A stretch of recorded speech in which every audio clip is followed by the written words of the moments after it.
నేను 100 సార్లు చెప్తాను, నేను లెక్కలు చెప్పాను కాబట్టి గురువునని. రాగా చెప్పాలంటే నా దగ్గర నేను నేర్చుకోలేదు.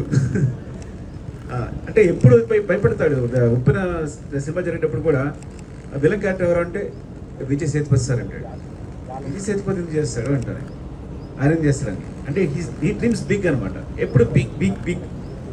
అంటే కష్టపడి విజయ్ సేతుపతి మాట్లాడితే ఆయన కనీసం ఈ చిన్న సినిమా, చాలా చిన్న ప్రాజెక్టు చేస్తారో తెలియదు. అంటే ఎందుకు చెప్తానంటే తర్వాత వెళ్ళాం, నన్ను మాట్లాడేసరికి కన్విన్స్ అయిపోయాడు. తర్వాత ఉప్పిన తర్వాత ఎవరితో సినిమా చేస్తా అంటే రామ్ చరణ్. రామ్ చరణ్ ఏంట్రా, నేను ట్రై చేస్తా ఇంకా రంగస్థానం తర్వాత మాట్లాడలేదు. రామ్ చరణ్ నో రామ్ చరణ్. రామ్ చరణ్ ఓకే సరే, ఓకే రామ్ చరణ్ సరే మాట్లాడదాం అయితే. Okay next music A R Rahman. అరే నేనే థింక్ చేయలేదు, నేనే డ్రీమ్ చేయలేదు. ఏఆర్ రెహమాన్ గారు అంటే నువ్వు ఏఆర్ రెహమాన్ అంటే అసలు మాట్లాడము. నో సార్ వెళ్ళి మాట్లాడాము. సో ఈ convinces the week done true. Next heroine Jahnavi Kapoor. అంటే ఎట్లా ఉంటుందంటే ఒకటి. నెక్స్ట్ శివరాజ్ కుమార్. ఏం మాట్లాడినా చాలా బిగ్ ఉంటుంది.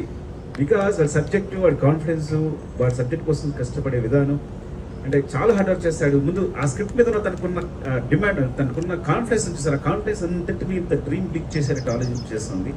And Vijay all the best. And darling Charan always love you.